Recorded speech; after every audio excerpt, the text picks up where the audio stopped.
Китай инвестира много в производство на панели, дигна капацитета неимоверно много. Може би, аз наскоро четох една статия, че също най-печеливши от цялата тази работа с фотоволтаиците всъщност е Китай. Защото си продава панелите. Не сме ние, които продаваме тока, а Китай, защото си продава панелите. Тук ли е момента, в който да поставя въпроса за живота на тая инвестиция, защото тя инвестицията ти зависи от способността на панела да абсорбира слънчева радиация, нали така? Точно така.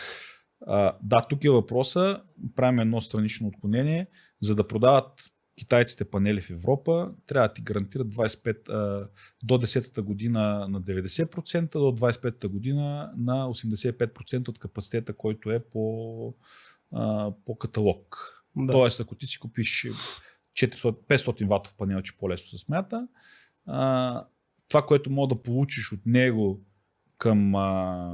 Е 450 вата оптимално.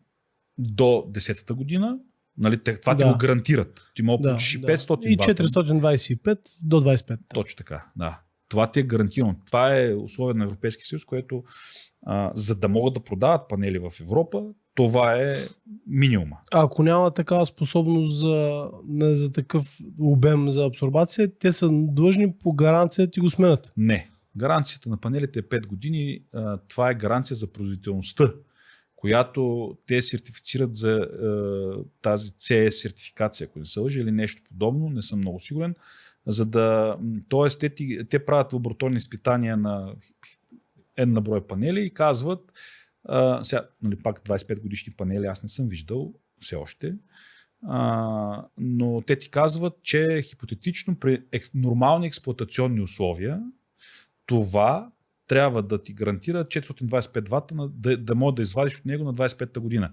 И сега тук идва играта. Дай дефиниция за нормални експлоатационни условия. Нормални в Китай или нормални в България? Така. Те ти правят едни анализи при температура на въздуха 20 градуса, слънчева радиация 1000 вата на метър квадратен. Дадем в България слънчевата радиация 998 вата на квадратен метър. И температурата става от минус 20 до плюс 40. Като ги напече панели, става до плюс 60. И винаги китаец може да ти каже, той не е бил в нормални експлоатационни условия, гаранцията не важи.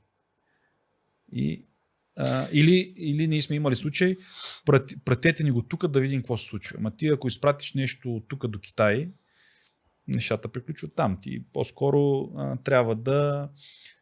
повечето производители си пазаруват малко технологичен резерв и не се разправят въобще, сменят и продължават напред. Нали? Да, защото нали, всичко дяло е в детайлите, дребния шрифт. Всичко е в лабораторни условия, ама ти никога не си ти на полето не си на лабораторни условия. Ти си в живия живот. Ти си в живия живот.